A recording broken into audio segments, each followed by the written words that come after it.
Jadi sekarang yang kita lakukan adalah digital banking ini bukan hanya untuk yang bank-bank besar, tapi kita mendigitalisasi bank-bank BPR yang kecil, medium, semua juga bisa level playing field, setara, punya kemampuan yang setara, gitu ya.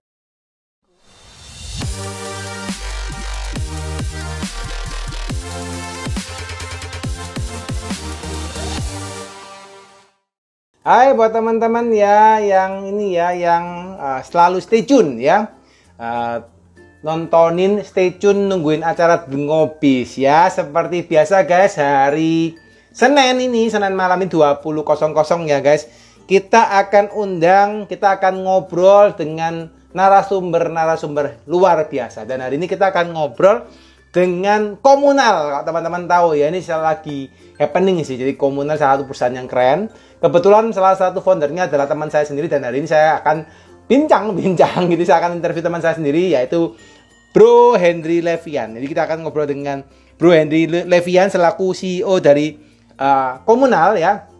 Dan kita akan bahas panjang lebar ya terkait dengan teman-teman yang usaha startup gitu ya, atau small business, gimana sih caranya bisa dapat funding, gimana sih caranya bisa jadi unicorn seperti Gojek dan kawan-kawan. Kita akan bahas itu hari ini ya di sini ya.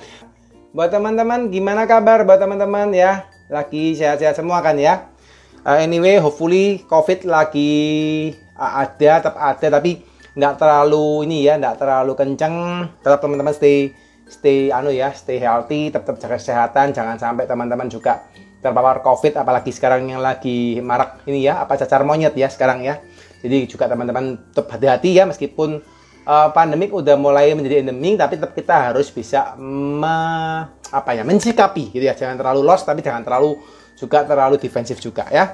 Nah, anyway guys, sambil menunggu ke pembicara narasumber ini ya. Ini karena saya yakin dan percaya ilmunya daging semua, karena kita akan kita undang ini adalah salah satu startup di bidang keuangan. Jadi Komunal ini adalah salah satu perusahaan yang menyediakan layanan pertamanya adalah peer-to-peer lending. Jadi istilahnya untuk memberikan pinjaman modal. Tapi akhirnya berkembang sekarang menjadi lembaga untuk penyaluran deposito ya. Tapi saya nggak tahu ya detailnya apa, nanti kita akan ngobrol dengan Pak Henry ya. Jadi setahu saya adalah yang sempat saya pakai juga untuk menyalurkan deposito antara BPR Komunal dan pihak tengahnya. Jadi teman-teman misalnya mau deposito dengan bunga yang cukup tinggi dengan bank yang istilahnya relatif lebih aman ya, karena sudah disortir ya, nanti Komunal bisa menjembatani. Jadi ini keren banget sih, salah satu hal yang mungkin istilahnya perubahan di mana era kita tidak harus menanamkan deposito lewat bank, ini bisa lewat rumah gitu. Pakai aplikasi langsung sampai, dan kebetulan saya sudah nyoba dan keren banget sih. Nah itu ya guys. Oke, tanpa berpanjang lebar, ini kelihatannya Bro Henry sudah masuk, ini lihat ID-nya Komunal ya. Oke teman-teman, kita akan undang. Oke Bro Henry, apa kabar? Halo Des. Hai, gimana bro kabar bro? Sehat? Sehat. Nice to see you. Sehat. Lagi di mana? Lagi di luar apa di Indonesia nih? Oh, saya kebetulan lagi di Singapura. Oh, lagi di luar ya. Wih, mantap nih guys. Enggak, inilah. It doesn't matter, karena semua udah bisa do through online ya. Oke. Ini teman-teman ya, spesial ya guys hari ini guys ya.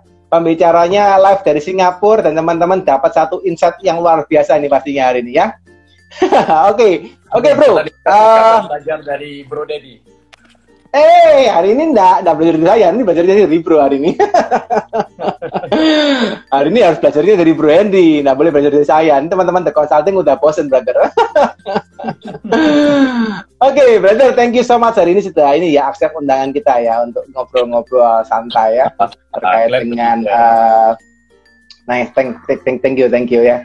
Kita hari ini pengen ngobrol-ngobrol panjang sih, brother, terkait dengan Komunal, terkait dengan bisnis bro gitu ya. Tapi kalau di The Consulting ini kita belajar bukan hanya bagusnya aja, brother, gitu ya, bukan hanya kerennya aja gitu. Karena kan biasanya kan yang kita undang pembicara sudah mature, sudah punya bisnis yang keren gitu ya. Seperti Bro Henry ini juga luar biasa.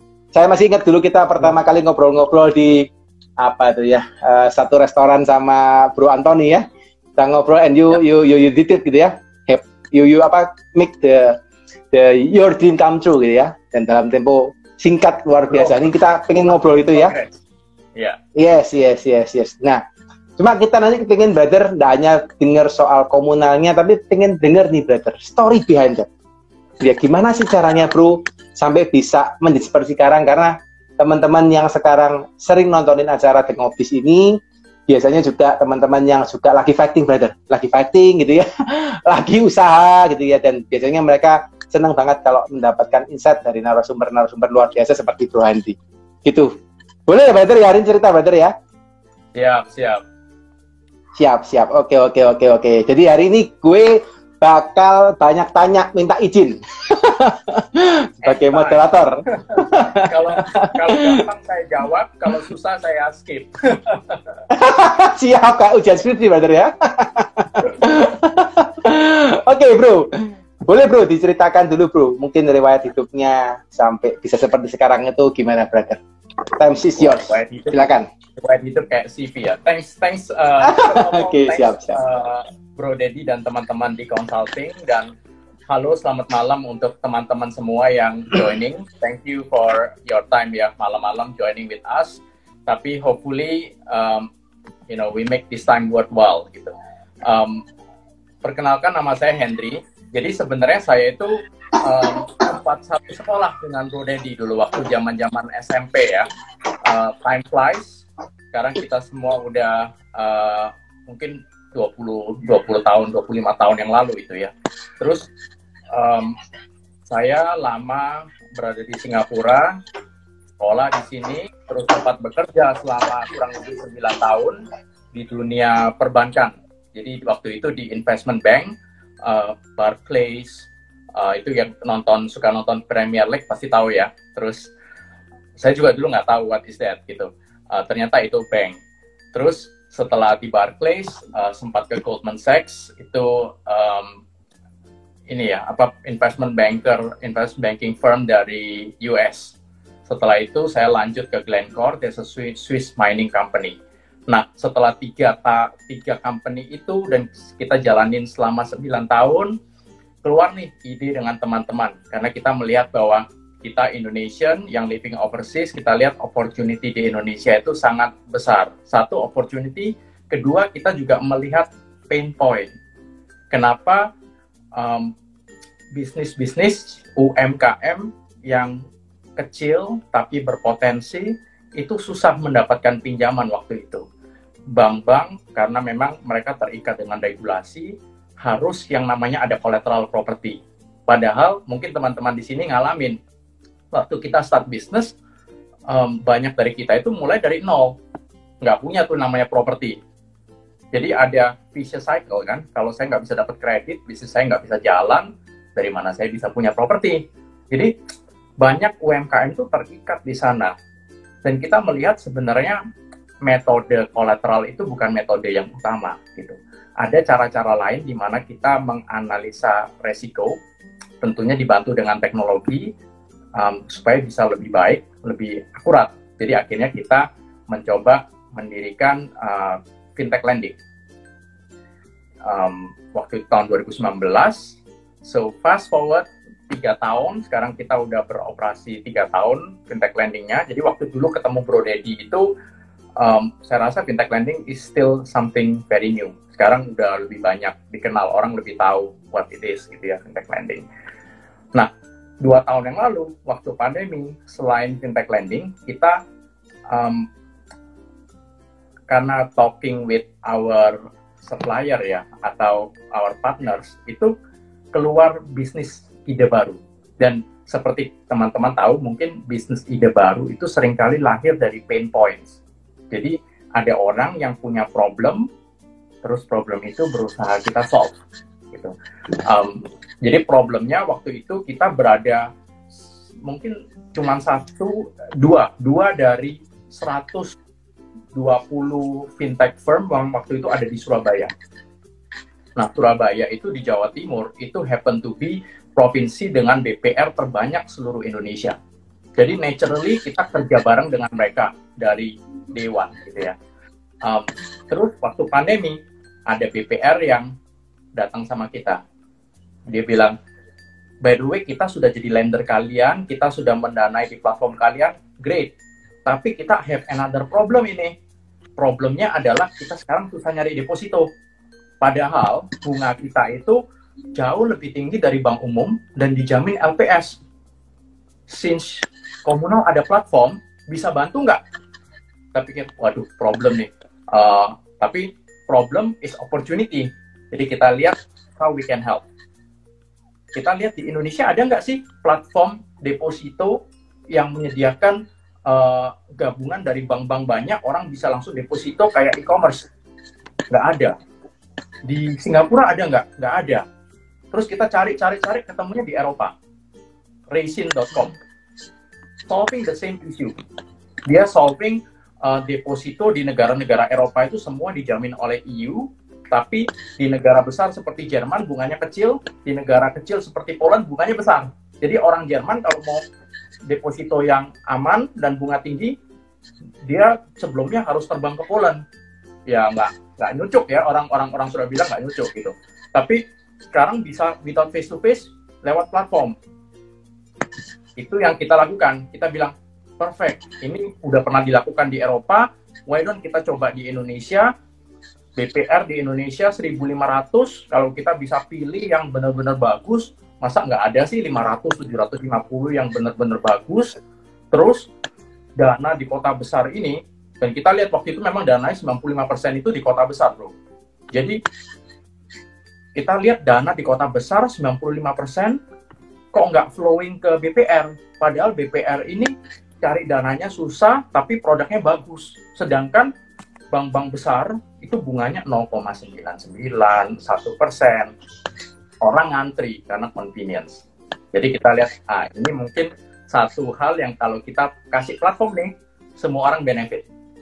Masyarakat di perkotaan bisa nabung, BPR bunga lebih tinggi, aman, BPR dapat dana lebih mudah.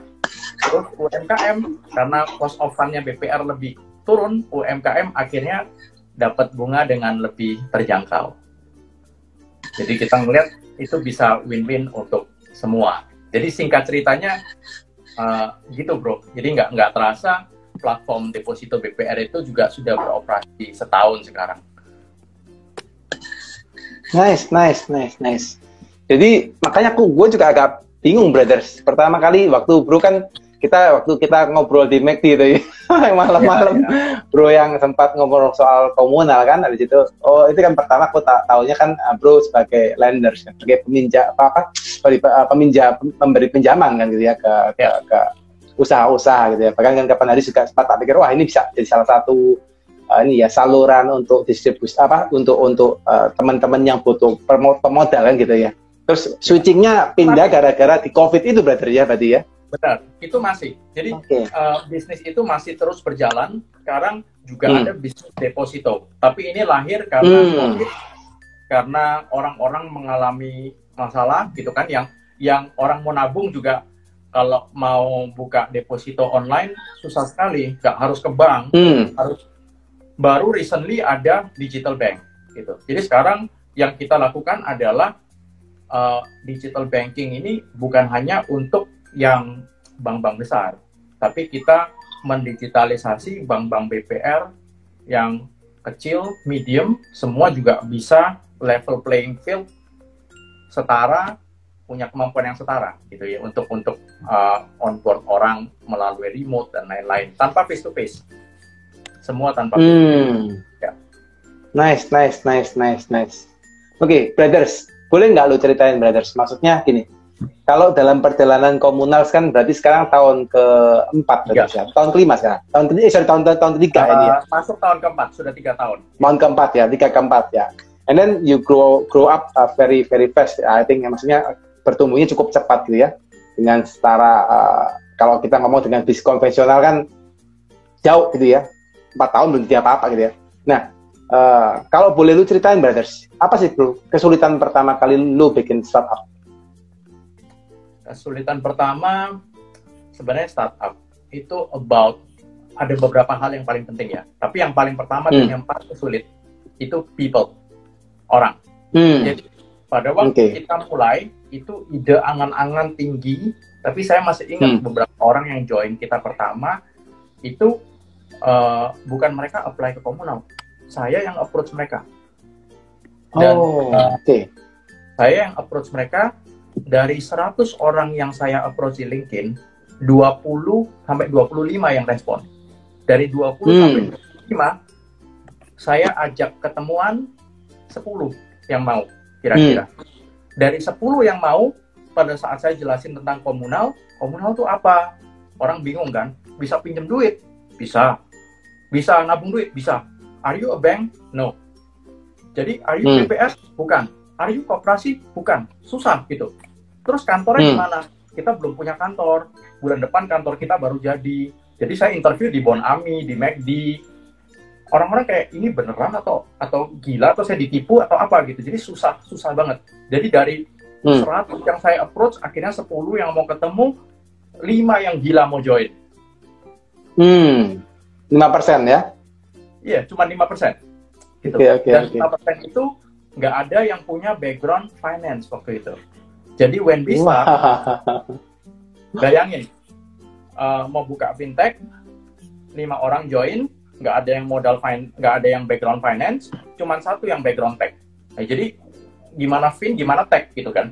So akhirnya kita training one by one sambil nunggu izin OJK gitu waktu itu. Jadi itu namanya buka kelas lah.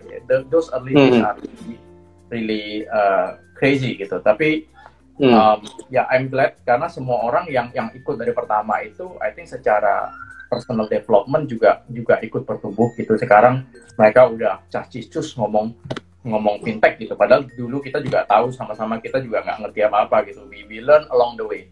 Jadi satu, I think people, we need to get team member yang benar-benar mau yang punya grit, benar-benar mau belajar dan benar-benar mau fight together with us. Gitu. And we grow together. Ya, itu satu. Kedua, yang kedua itu product market fit, bro. Jadi, I think banyak usaha atau banyak startup yang kurang mikirin product market fit. Jadi, intinya gini, product market fit itu kan istilah keren, tapi intinya gini, siapa sih yang mau your product? What your product is solving? Jadi, jangan ujuk-ujuk datang ke market bilang saya punya pen ini nih, saya punya produk ini, saya mau jual. Enggak, startnya bukan dari situ. Startnya harus dari problem apa yang kamu solve, pain point apa, dan apakah pain point ini beneran pain point. Kalau di startup itu, kalau pernah dengar teman-teman sekalian, mungkin ada yang namanya atau venture capital, kalau tanya kita, your product itu vitamin atau painkiller. You know the difference. Jadi kalau vitamin itu dimakan nggak apa-apa, nggak dimakan juga nggak apa-apa. Kalau painkiller itu nggak bisa, saya harus makan. Jadi teman-teman lihat kalau yang startup atau perusahaan-perusahaan yang besar itu produknya painkiller. Saya mau nggak mau, saya mesti makan at that point gitu. Saya mau pergi, nggak ada taksi nih, saya otomatis harus panggil Gojek atau Grab. Saya benar-benar perlu sekarang.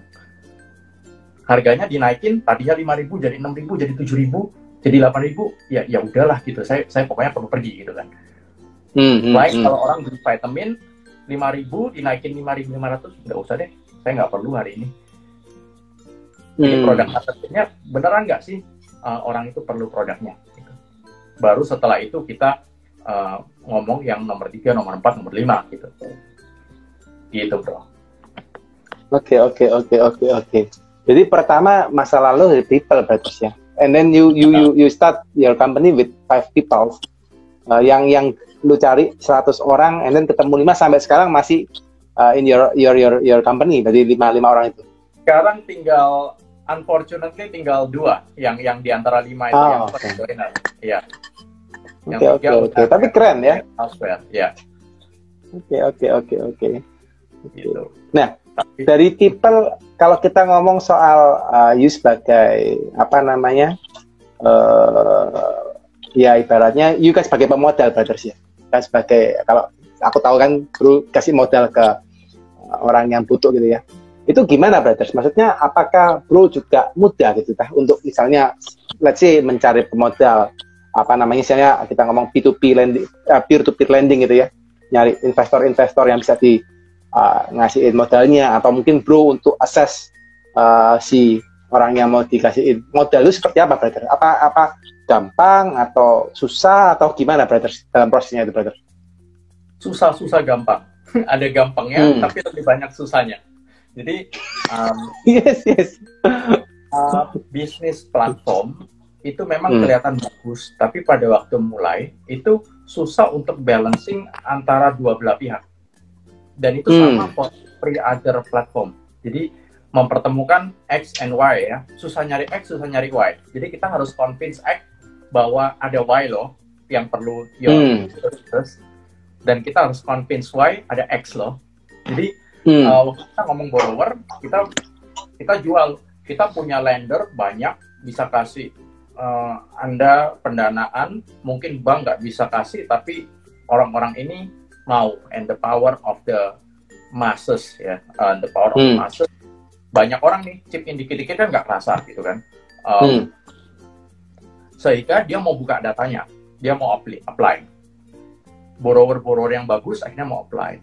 Nah, ke lender side, kita harus jual, kita punya banyak borrower bagus. Karena itu, ini apa namanya, ayo join kita di platform kita. Karena kalau borrowernya jelek, ya nggak menarik gitu kan. So that, I think, at the end of the day, bisnisnya di sana. Gitu. Oke. Tapi bro kasih pinjaman sampai sekarang nggak ada yang sampai macet gitu brothers, atau sempat ada yang macet juga? Tentu ada, nggak mungkin kita nggak ada yang macet. Jadi kalau nggak ada yang macet itu berarti kita terlalu konservatif. Jadi istilahnya gini, kalau kita berenang di laut itu bagian atas pasti bening, tapi bagian bawah mungkin banyak pasir gitu kan. Kita mau masuk sedalam-dalamnya tapi pasirnya masih acceptable. Jadi kalau kita cuma di permukaan pasti aman. Tapi kalau kita masuk terlalu jauh sampai ke kedalaman, pasti kita minum pasir banyak gitu. Jadi gimana how to balance that ya? Level mana yang masih acceptable? Karena banyak hal yang sebenarnya nggak bisa diprediksi, bro. Misalkan secara bisnis bagus, terus tiba-tiba ya knock wood, ini ada benar kejadian borrowernya tiba-tiba meninggal gitu ya udah nggak bisa gitu. Dan bisnisnya karena bisnis itu tadi, karena small business SME itu seringkali one man show. Yang namanya one man show, begitu yang key man-nya nggak ada, ya goyang gitu bisnisnya. So that's something yang kita nggak bisa foresee, itu kelihatan bagus banget padahal gitu. Jadi banyak hal yang sifatnya behavioral dan kejadian yang force majeure yang ya it is what it is secara risk. Yang penting kita tahu thresholdnya seberapa, oke, go beyond that itu bahaya gitu.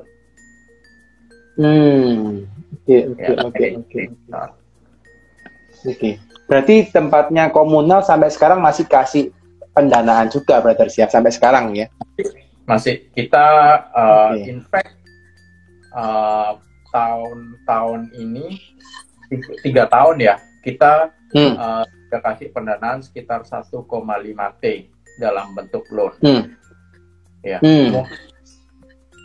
lebih yang deposit lebih kenceng, yang loan ya kita harus hati-hati karena sekarang masih COVID, masih belum pulih 100%, tapi mulai pulih. Oke.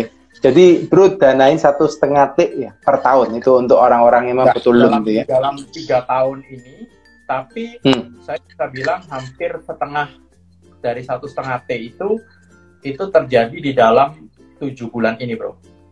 Wow, keren. Jadi, mantap.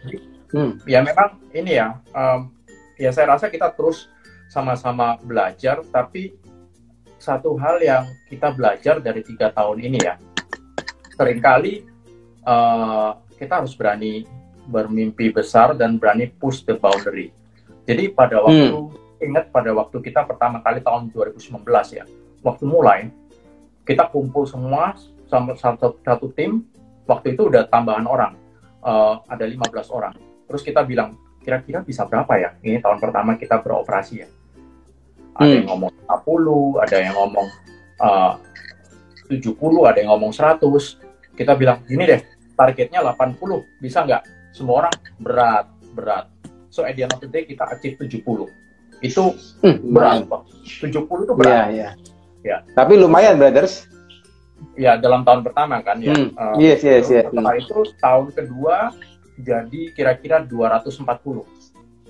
70 3 times ya. 240. That's 2020. Itu waktu COVID tuh berarti. Iya, tengah-tengah masa COVID kan. Oke. Gitu. Nice. Karena banyak orang yang nggak bisa, akhirnya susah kan, without Facebook dan lain-lain ya. Terus tahun 2001 sekitar 500-an. Lupa 500 berapa. Jadi kita mikir dulu kok rasanya 70 itu susah banget ya. Tapi kalau waktu itu puas dengan 70, 100, 110 juga nggak bisa grow sampai eksponensial gitu. Jadi I think punya dorongan dan punya keberanian untuk setting goal dan nggak takut gagal. Jadi kebanyakan takut gagal. Kita nggak berani setting tinggi-tinggi karena takut fail. Tapi sebenarnya kalau kita terlalu cepat sukses, goalnya itu terlalu cepat tercapai, akhirnya kita nggak bisa maju, limited majunya. Dan kita merasa kita sudah nyampe, itu paling bahaya. Kalau udah nyampe, nggak growing lagi. Yeah, so we have to continue to look up gitu ya. Jadi tahun 2021 500 lebih, dan sekarang 7 bulan berjalan kita udah lewat lebih dari tahun kemarin gitu. Jadi dari tim kita terus menerus ya ada leader-leader dan partner-partner kami yang lain yang terus menerus pushing the boundary ya untuk terus kurang gitu. Gimana kita bisa solve more and more. Mantap. Luar biasa, brothers. Luar biasa. Ini mungkin buat teman-teman juga ini ya, satu pengalaman ya dari Bro Henry ya, bahwa ketika dia buat target, beliau buat target ya, 80M capainya 70M kan ya, which is 90% lah ya. Ya fail, tapi maksudnya lumayan lah timbang 40M yang tadi kan, pertama 40M itu kan. Tapi 70M kan better gitu ya. And then naik lagi ke 230 ya, 140 ya. And then naik lagi 500, and then terakhir sekarang baru 7 bulan 750. Bisa akhir tahun bisa 1 T nih, wih luar biasa nih. Nah bro, boleh sharing nggak bro? Maksudnya gini, banyak nih orang yang setting target tuh, and then mereka setting target, and then jarang atau banyak dari mereka itu yang nggak achieve gitu ya. How you manage, brothers? Maksudnya gimana sih you manage dengan itu juga bukan target yang kecil, itu target yang besar gitu ya. And then I think yang paling susah biasanya kan di awal gitu ya, setting target yang belum pernah aktif kan pasti yang susahnya kan sekarang. Gimana bro? Yang dilakukan bro terhadap your team atau your personality atau apa bro yang mungkin supaya bisa achieve their target? Jadi sebenarnya ini ada science-nya, tapi banyak art-nya juga. Science-nya yang kita bisa lakukan adalah kita breaking down the target. Jadi kalau 1 tahun kita mau achieve berapa, katakanlah 100M, berarti sebulan harus berapa? Berarti 1 minggu harus berapa? Then what the resource that we need untuk lakukan itu, gitu kan? Jadi kita harus tahu bottleneck-nya di mana. Apakah orangnya, manpower kita kurang, atau sistemnya, atau marketingnya, atau apanya, gitu ya. Terus dan continually improving the bottleneck. Jadi kita selalu ngomong di komunal bahwa kita mau improve the human capital. Nah, caranya gimana? Kita nggak mau misalnya satu orang itu sekarang misalnya handle berapa, 10 borrower. Tahun depan, apakah kalau kita mau handle 20 borrower, kita harus double the manpower? Atau bisa nggak dengan manpower cuma naik sedikit, tapi ini namanya scalability ya. Tapi volumenya itu bisa naik 2 kali misalkan. Gimana caranya? Proses apa yang nggak perlu? Proses apa yang kita bisa leverage teknologi? Proses apa yang kita bisa leverage some other system atau some other network? Jadi kita push our team untuk keep thinking, kalau hari ini productivity kamu X, next month, 3 months from now, 6 months from now, gimana bisa terus naik, tapi bukan berarti you are spending more time. Orang Asia itu, bro, seringnya itu cuman work hard, not work smart. Jadi kalau mereka bilang, hari ini kalau saya 1 jam saya bisa bikin 10 pen, kalau saya mau bikin 20 pen, ya saya harus kerja 22 jam. Kalau mau 30 pen, ya saya harus kerja 3 jam. Tapi itu kan nggak bisa, nggak applicable kalau at some point ya waktu kita cuma 24 jam. Tapi gimana caranya 1 jam itu bukan ke 10, besok bisa 20, besok bisa 30. So that's the part yang hard ya.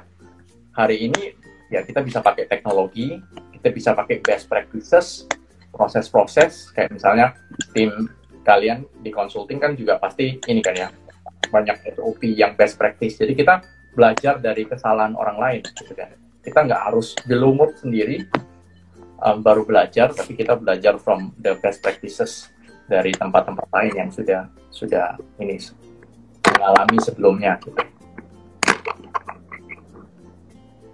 Oke. Ya. Jadi salah satunya juga bro ini ya, apa namanya, habis breakdown and then push your team into the limit gitu ya. Maksudnya didorong supaya mereka bisa capai kemampuan mereka maksimal plus dengan teknologi ya. Benar.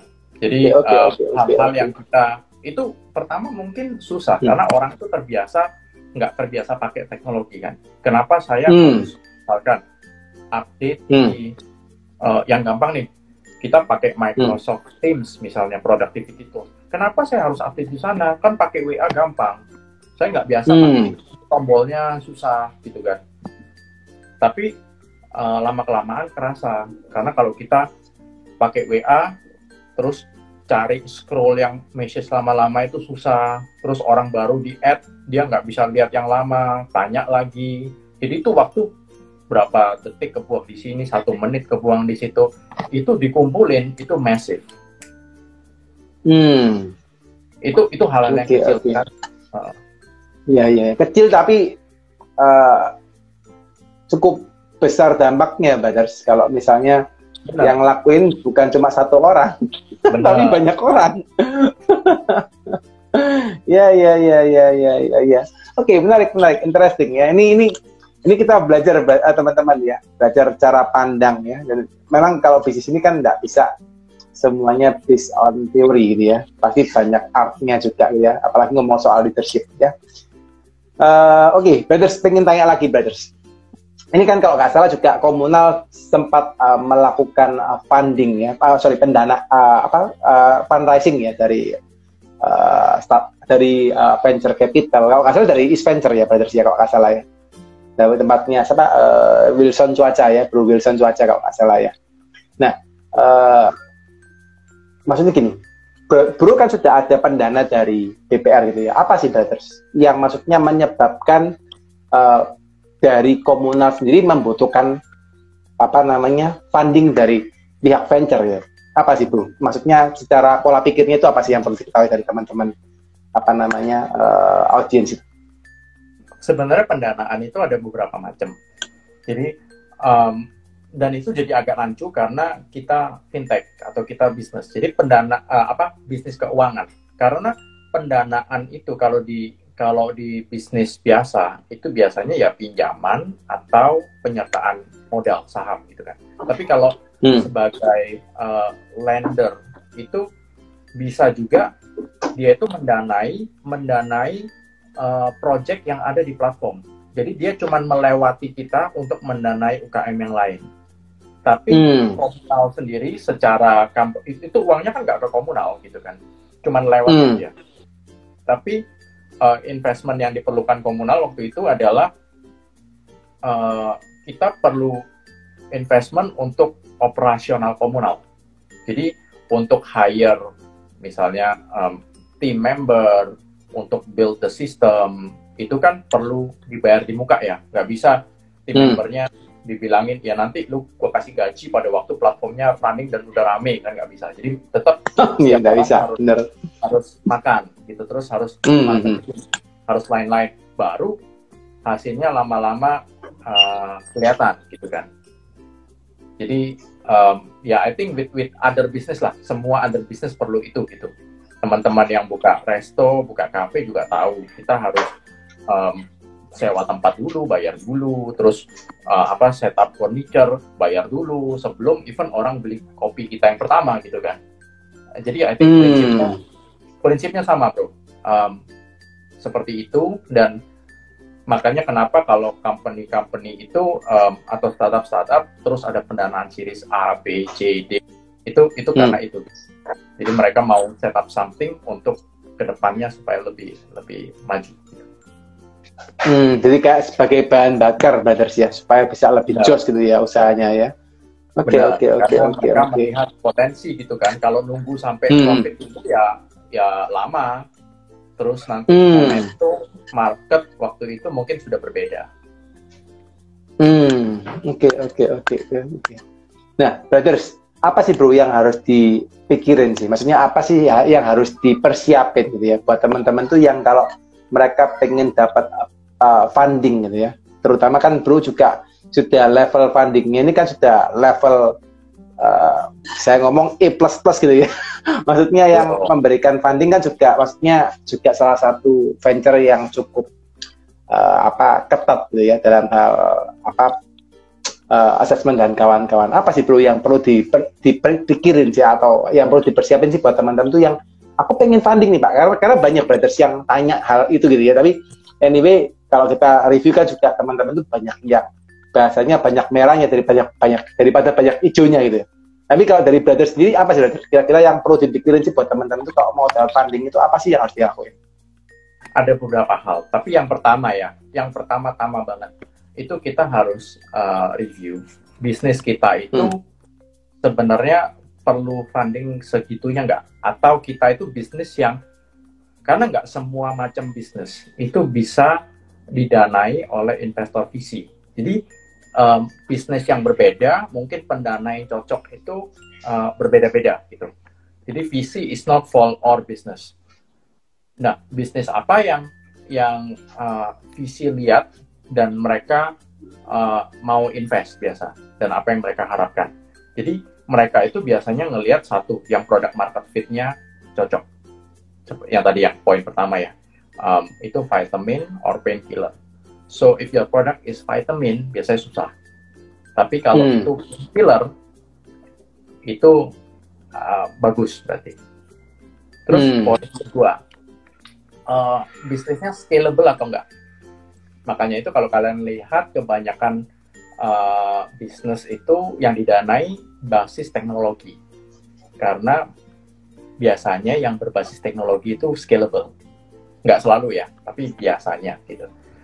Scalable dalam artian gini, kita hari ini punya 10 orang bisa hasilin 100 pen tadi. Terus kalau kita mau 200 pen, apakah kita harus 20 orang? Jadi kalau itu naiknya semua sejajar terus, berarti nggak scalable. Tapi kalau hari ini kita satu orang berarti kan 10 ya, 10 orang 100 pen gitu. Terus kita mau bikin 100.000 pen, and kita nggak perlu orang 1000 kali lipat, then itu scalable. Karena bisa dibuat pakai teknologi, misalnya orangnya tinggal terakhir misalnya melototin doang gitu ya. Ini jalan pakai mesin semua, terus orang melototin doang, udah bener. Lama-lama mungkin yang melototin ini juga mesin gitu kan. Nah, itu bisa pakai AI gitu ya bro ya? Mungkin gitu. Jadi orang itu bisnisnya ini bikin AI, bukan bisnisnya ngerakit pen. Itu nggak scalable karena orang itu limited ininya. Jadi harus scalable gitu. Jadi ada bisnis-bisnis yang bagus, benar-benar bagus, tapi jarang didanai oleh VC karena nggak scalable. Misalkan yang spesialis bro, misalkan dokter itu kalau mau bagus ya dokternya itu si A, satu orang itu gitu. Dia susah untuk menduplikasi dirinya. Kalau dokter itu liburan ya udah tutup prakteknya. Jadi nggak bisa dong, dia cuma punya 10 jam, 10 jam, 10 pasien, satu orang 1 jam, gitu kan. Kalau pasiennya 20, paling banter dia, oke, satu orang sekarang 30 menit ya, ngomong sama saya ya. Terus mau dikali 2 lagi 15 menit. Lama-lama kan nggak bisa. Masa saya ngomong sama satu pasien 1 menit gitu kan? Nggak bisa. Makanya sekarang pakai telemedicine, pakai tele yang lain yang bisa jadi scalable gitu. Iya. Terus ketiga ya momentum, apakah waktunya tepat. Jadi banyak hal yang kalau bisnis sekarang kalau dimulai 5 tahun yang lalu mungkin nggak bisa juga gitu. Kalau Gojek mulainya tahun 90 nggak bisa gitu. Belum ada smartphone. Ya, it just doesn't work waktu itu gitu. Terus yang terakhir yang orang sering meremehkan itu tim. Apakah tim itu bisa mengeksekusi? Mereka harus yakin orang ini bisa execute. Karena idea itu is cheap. Do you know yang ini ya, yang punya ide Uber itu dia bukan the first one. Banyak orang dulu yang punya ide kayak gitu, tapi nggak bisa execute sampai si Travis Kalanick itu execute. Gitu. Jadi itu juga itu art ya, nggak bisa susah. Jadi they have to be confident that kamu bisa execute. Kira-kira itu ada few key things yang mereka lihat. Tapi first of all, ya itu visi type business atau enggak. I think that's something yang kita harus review. Kalau enggak, orang pikir bisnis saya perlu pendanaan visi, ternyata enggak. Ya itu kayak benturin kepala kita ke tembok gitu kan. Kita tetap nyoba dan akhirnya gagal. Kita merasa bisnis saya jelek ya, padahal enggak. Belum tentu. Yeah. Yes. Agree. Nice. Satu penjelasan yang bagus ya guys ya. Jadi teman-teman bisa ngeliatin ya cara pandangnya visi, atau teman-teman nggak usah ngomong jauh-jauh visi deh.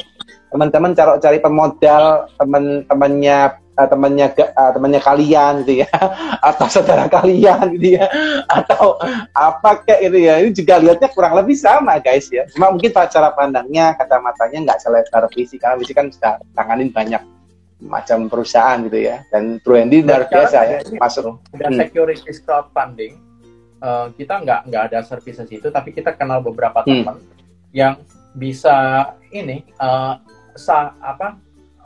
isu saham di crowdfundingin rame-rame. Oke. Platform, tapi misalnya ya, lu mau buka coffee shop atau franchise coffee shop gitu ya. Terus saya mau buka di mall mana gitu. Terus saya perlu dana berapa? Mereka kalau nggak salah 100 M. Saya perlu dana beberapa M. Mereka review. Kalau udah oke, semua cocok, dimasukin platform. Jadi orang bisa tuh beli saham itu gitu. And you need to pay dividend and all that ke orang. Okay. Sekarang juga itu sudah by platform berarti tadi ya? Ya, dan mereka regulated by OJK juga. Oh, oke. Sampai segitunya sekarang ya perkembangan teknologi keuangan ya. luar biasa. Danain pendanaan pakai macam-macam. Kalau nggak salah, gue pernah lihat satu platform yang lakuin itu kayak dia bukain franchise-nya A, franchise-nya B, terus dia masukin modal gitu ya modelnya ya. Betul. Tapi itu di conversion ke saham gitu ya modelnya ya. Yeah. Jadi itu dalam bentuk saham. Kalau kita peer-to-peer kan dalam bentuk pinjaman. Iya. Jadi mereka harus balikin kita bunganya kan jelas. Kalau saham dia kan balikin dividennya gitu kan ya. Oke. Nice.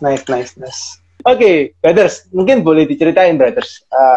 Bro kan udah jalanin selama 3-4 tahun ini ya untuk komunal. And then you grow very fast I think gitu ya. Dalam 4 tahun perkembangannya kan cukup pesat juga. Apa brothers? Mungkin mimpi 5 tahun ke depan brothers.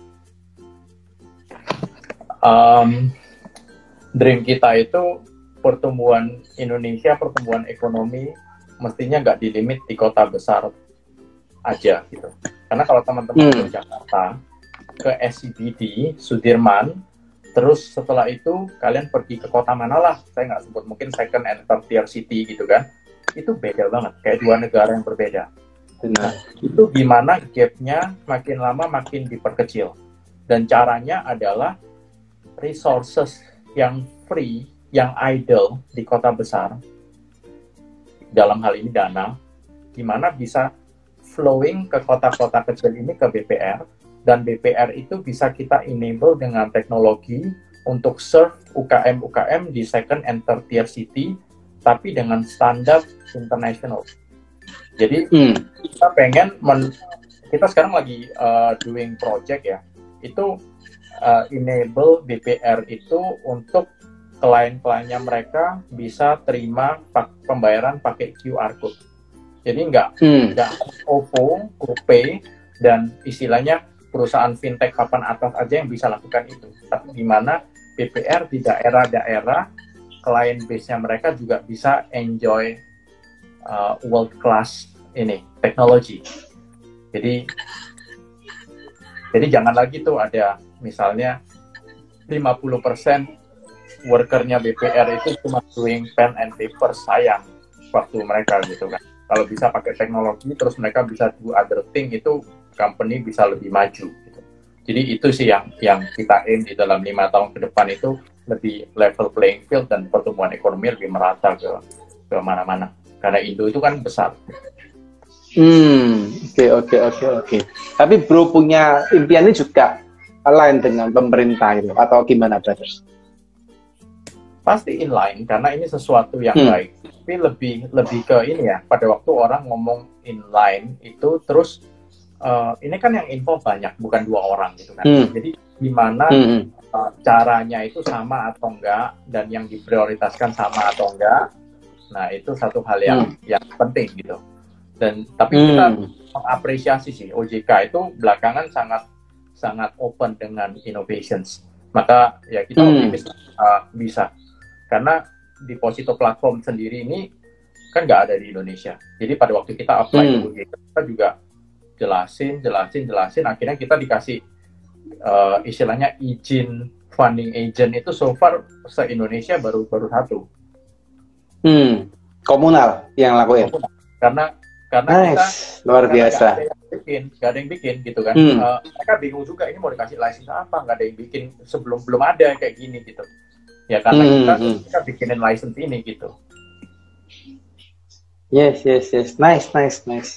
Istilahnya bro jadi salah satu ini ya inisiator di segmennya bro gitu ya.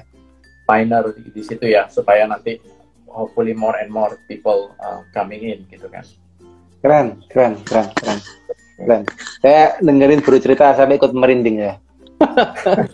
Luar biasa. Wah, karena memang enggak sih, dengernya bro punya mimpinya keren sih. Karena kan gue kan sering keliling toh. Dulu zaman-zaman waktu awal-awal buka tech consulting kan gue sering keliling kan. Memang bro cerita benar sih. Kota yang semakin daerah itu gapnya terlalu tinggi ya sama kota-kota besar, dan mereka juga untuk growing juga agak susah karena dananya juga terbatas. Apalagi kalau pemerintah tidak support, tidak ada platform seperti komunal untuk support, malah juga mereka kesulitan gitu ya untuk akhirnya bisa berkembang gitu. Oke, brothers minta izin nih, ada beberapa pertanyaan ya dari teman-teman ya. Ini nih ada juga ya internal. Coba ya brothers ya, ini dari bro atau Kak Kate River ya. Ini ya mau tanya, saat ini kan visi lagi selektif. Ada nggak tips untuk pitch untuk yakin sama kita? Maksudnya untuk pitching gitu ya, supaya visinya bisa yakin dengan kita. Lalu juga gimana caranya bertahan? Gitu brothers. Monggo brothers kalau bisa dijawab. Jadi sekarang itu yang terjadi, mungkin teman-teman melihat berita di sana sini ya. Tapi yang namanya funding winter itu back to normal. Jadi dulu itu mereka very agresif, apapun yang bagus nggak lihat baik-baik, udah langsung dana jeber gitu. Jadi akhirnya bagus jelek semua dapat pendanaan. Dan si quoting Warren Buffett, dia bilang gini, when the wave is tight gitu, then you know who is swimming naked. Jadi yang kalau nggak ada ombaknya itu air surut, then you know who is naked and who is not gitu kan. Kalau waktu airnya pasang, ekonomi lagi booming, ya semua bagus. Tapi pada waktu jelek ya, then you know, yang bisa bertahan itu yang benar-benar fundamentalnya bagus. Jadi saya rasa sekarang itu fokusnya gimana kita memperkuat fundamental. Fundamental itu yang tadi ya. Jadi kalau ada company-company yang ekstrimnya, misalnya dia jualan pen nih, terus pen ini orang nggak perlu, tapi dia bilang, gini deh, saya kasih kamu beli 50 rupiah nih, padahal modalnya 100. Ya udah murah-murah, oke lah gitu. Ya orang akan pakai gitu. Penjualannya akan kelihatan tinggi. Tapi sebenarnya waktu dia nggak bisa burn uang lagi, cost-nya 100, dia jual di 100 atau 120, nggak ada yang mau beli. Itu collapse kalau nggak ada pendanaan. Tapi company-company yang jual painkiller yang dinaikin harga 20%, 30% karena nggak ada funding dan orang oke, itu survive. Dan sekarang VC-VC itu nyari ngelihat yang mana yang benar-benar bagus, yang mana yang cuman polesan.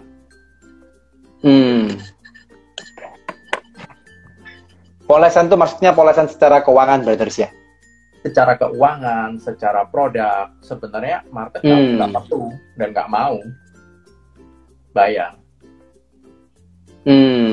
Ya. Saya nggak quoting model bisnis tertentu, tapi misalnya ada barang-barang yang sekarang ini saya terus terang nggak ngerti. Kayak misalnya delivery 15 minutes, pernah dengar nggak? Quick commerce. Delivery 15 minutes. Oh, oke. Ya, jadi itu kan pasti lebih mahal kan. Sekarang kalau orang dikasih free delivery, ditawarin, lu mau delivery 15 minutes atau 1 jam? Cost-nya sama. Tergantung kebutuhan. Kalau cost-nya sama ya 15 minutes. Kalau ya, cost-nya sama. Tapi begitu 15 minutes harganya 2 kali lipat. Kebanyakan orang 1 jam aja. 1 jam, nggak apa-apa. Benar. Benar. Itu seperti itu. Jadi kalau orang yang fokusnya 15 minutes, saya terus bikin 15 minutes, nah itu orang mau bayar nggak? Kalau orang mau bayar, ya you will perform. Kalau orang nggak mau bayar, ya good luck to you, gitu. Kira-kira begitu. Itu kayak misalnya kita ada-adain yang, maksudnya orang nggak terlalu butuh, tapi kita ada-adain, visinya ngeliatin, wah ini nggak oke nih, gitu. Akhirnya ditolak juga gitu, pada pastinya ya. Ya. Oke. Jadi apakah mereka mikirnya gimana gitu? Oke. Bro, kalau tadi Bro juga ngomong soal fundamental nih, brothers gitu ya. Mungkin kan sebagian teman-teman kita juga nggak terlalu tahu soal keuangan gitu ya. Apalagi kan kalau pengusaha awal itu kan mikirnya cuma omset, brother ya. Omset, operational finance terakhir dipikirin, atau mungkin HR juga paling terakhir gitu ya. Nah, kalau Bro secara fundamental, Bro, apa sih brothers yang perlu mereka perhatiin sih brothers terkait dengan usaha mereka supaya bisa dilirik gitu ya oleh visi atau oleh investor, brothers? Mungkin yang pertama yaitu problem apa yang Anda solve. Gitu. Produk Anda benar-benar bisa solve pain point itu enggak, dan pain point itu severe enggak, atau sebenarnya pain pointnya enggak severe ya, enggak, orang fine aja with it gitu. Itu satu. Terus kedua, apakah Anda bisa deliver produk itu better than anyone else? Kenapa kenapa enggak your competitor? Kalau sama-sama aja ya berarti kita nggak akan bisa win gitu loh. Apa yang membuat kamu bisa win compared to your competitor? Nah, kebanyakan orang nggak bisa jawab itu. Nggak bisa jawab, dan ya jangankan convince orang, dirinya sendiri aja ya nggak convince. Ya udah saya jual ini aja gitu. Misalnya Anda jual bakso, apa yang membuat bakso paling enak compare to bakso yang lain? Iya kan? Ya. Atau gimana cara, mungkin bukan paling enak, tapi Anda bisa penjualan paling tinggi mungkin Anda di spot-spot yang paling tepat. Waktu orang lapar, bakso lain nggak ada, bakso kamu ada gitu kan, ya orang beli. Bukan karena paling enak, tapi pinter-pinternya dia ngambil spot paling tepat gitu. Ya, jadi apa namanya ya, itu produk placementnya gimana, terus orang itu semua nanti diramu jadi satu kesatuan yang kayak nggak bisa ditiru, fundamentalnya kuat. Ya, ada contoh Indomie gitu, kita tahu, tapi kita mau buat pabrik Indomie juga nggak bisa, nggak gampang, benar. Impor gandumnya aja setengah mati, brothers. Nah, itu valuasi, gitu ya. Valuasi dan lain-lain gitu kan. Oke. Berarti profit bukan salah satu hal yang dipikirin oleh ini investor berarti, brothers ya, atau sales gitu, enggak ya? Oke. It's tertentu itu beda requirement-nya. Jadi waktu awal-awal itu profit nggak penting. Tapi pada waktu perusahaan besar kayak sekarang Bukalapak, udah Unicorn, nah mereka dituntut harus jadi profit. Yes. Nah, yang awal-awal itu mereka cuman secara teori doang. Company-mu ini kira-kira kalau dibesarin sampai besar banget, itu bisa profit nggak?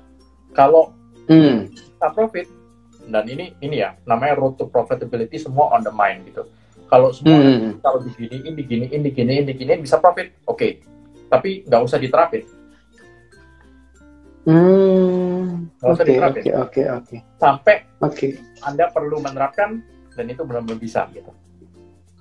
Oke. Interesting, brothers. Berarti enggak profit bukannya dipikirin malah ya.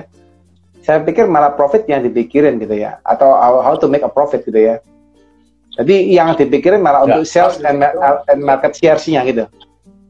Benar.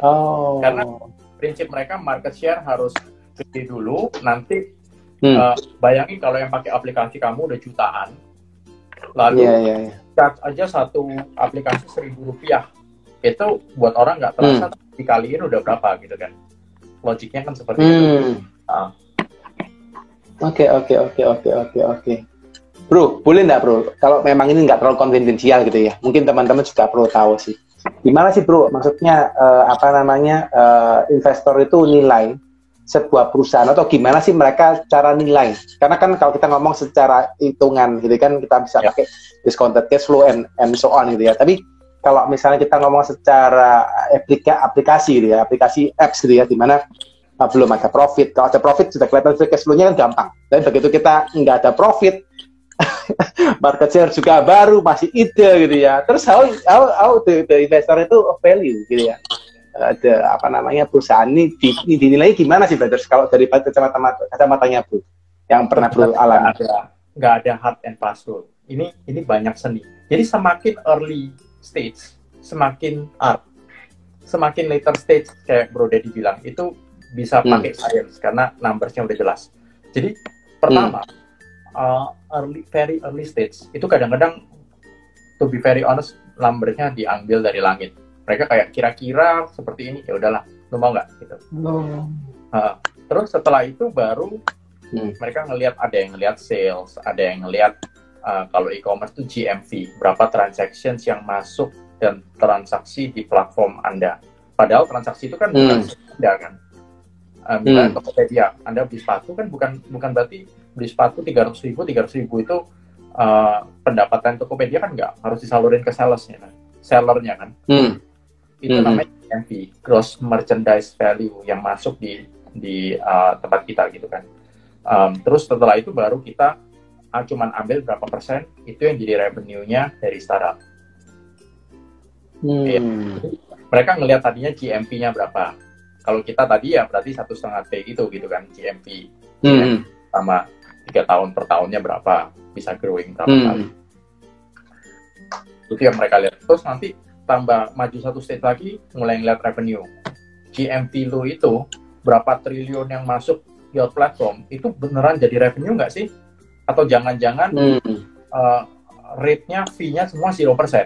Kalau 0% ya orang senang aja, semua ya udah pakai aja gratis kok. Ya, jadi setelah itu baru revenue baru nanti profit gitu. Jadi ada step by stepnya.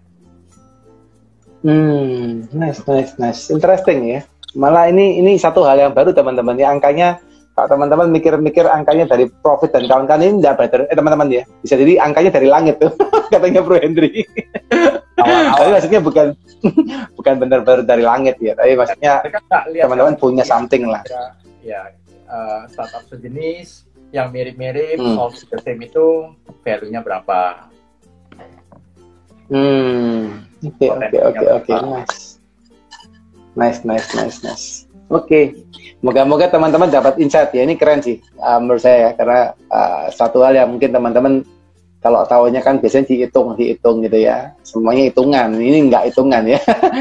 Tapi teman-teman disampaikan ya saya dari Bro Hendry ya. Ada 4 hal ya yang memang harus dipikirin supaya teman-teman bisa lolos kalau misalnya mau divaluasi atau mau difunding gitu ya dari perusahaan venture atau angel investor gitu ya. Oke, Bro Hendry, luar biasa sharingnya hari ini ya. Masih banyak yang pengen tak tanyain gitu ya. Tapi aku kebiasaan tanya brother terlalu menggali, kadang-kadang aku nih harus batasin, takutnya masuk ke arah yang konfidensial. Jadi aku agak tahan-tahan gitu ya. Continue over coffee. Iya, siap. Kebiasaan tanya brother, soalnya kebiasaan jadi moderator, tanya terus gitu ya. Nah, ini kita akan ngobrol lah ya. Oke, anyway guys, teman-teman yakin dan percaya pasti banyak dapat insight ya hari ini ya. Dan ini saya yakin dan percaya ilmunya bukan ilmu ecek-ecek, bukan ilmu ecek-ecek ya teman-teman, ini ilmu daging ya. Teman-teman dapat satu insight yang luar biasa dari seorang pendiri gitu ya, founder dari Komunal ya. Teman-teman boleh searching ya, boleh follow yang belum follow Komunal, yang pengen juga investasi deposito juga boleh investasi deposito di Komunal ya. Yang pengen jadi pendana juga boleh ya. Dan saya yakin dan percaya teman-teman dari ini pasti dapat banyak insight ya.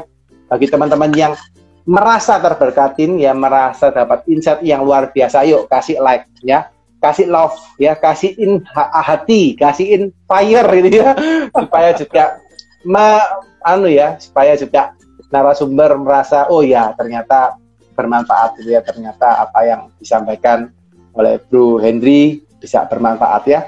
Dan thank you buat teman-teman yang merespon ya. Wah, hatinya banyak nih Bro Hendry, banyak yang dapat ini insight nih hari ini ya. Oke, sekali lagi acara hari ini kita akan simpan ya teman-teman di IG TV kami ya, di The Consulting. Jadi kalau misalnya Komunal mau collab juga boleh, biar kita simpan 2 tempat kalau memang mau ya. Terus juga kita akan simpan di YouTube bagi teman-teman yang pengen nonton juga boleh ya, nonton di YouTube untuk simpanan dari IG Live ini. Dan juga biasanya akan kita sajikan di Spotify ya. Kalau yang senang sambil mengendarai gitu ya, denger di Spotify boleh ya. Multiplatform ya, teman-teman boleh lihat dimanapun. Tapi TikTok nggak ada, karena TikTok nggak ada TikTok TV gitu ya. Masih Spotify, YouTube, and then IG ya. Oke, boleh ini minta 2 menit. Ini ada beberapa yang boleh tentang keterlambatan. Boleh brother, boleh, silakan brother. Sudah jadi pendana atau yang akan jadi pendana, seperti saya bilang tadi, kita tetap berusaha yang terbaik untuk menyeleksi ya borrower, tapi namanya resiko tetap kadang-kadang ada resiko gitu ya, terlambat pembayaran dan lain-lain. Jadi dari Komunal yang kami lakukan adalah melakukan penagihan secara berkala, dan juga kalau sampai ada yang benar-benar nakal atau benar-benar berniat curang, itu kami ada proses hukum juga. Jadi kami melakukan yang terbaik untuk bisa mendapat pengembalian dari setiap loan yang kami salurkan, supaya lender-lender kami juga merasa lebih aman gitu ya. Jadi tapi tips untuk teman-teman, karena ada resiko-resiko yang mungkin nggak semua 100% bisa dimitigasi, saran dari kami untuk mendiversifikasikan pendanaan Anda. Jadi jangan put everything under one basket. Itu berlaku bukan hanya di Komunal, tapi di mana aja gitu kan. Hari ini kemarin saham bagus, hari ini jeblok. kripto bagus, hari ini amblas gitu. Kalau taruh di sana 100% ya nangis gitu kan. Tapi we need to diversify and manage the risk gitu. Itu aja. Oke, semoga kejawab ya. Tadi kakak yang tanya ya, bisa Kakak Rielus ini kalau nggak salah ya. Oke, last question brothers, atau satu last statement gitu ya. Mungkin bro boleh kasih satu motivasi atau satu statement atau satu apapun gitu ya brothers yang rasa oke gitu ya, yang memang brothers ingin utarakan kepada teman-teman terkait dengan nanti teman-teman yang akan nonton video ini, nonton rekaman hari ini. Apa brothers, mungkin the last word atau the last statement from Henry Levian. Silakan brothers. Mungkin stay hungry, karena pada saat kita hungry dan kita nggak puas, itu kita terus maju, gitu. Kita terus mengejar. Kalau kita merasa kita udah sampai di sana, and then we will stop growing. So it doesn't matter whether you are big or small, tapi yang matters whether you are growing or not. Itu yang kita selalu sampaikan ke tim saya, gitu. Don't be afraid if you are small, but be afraid if you're not growing. Nice ya.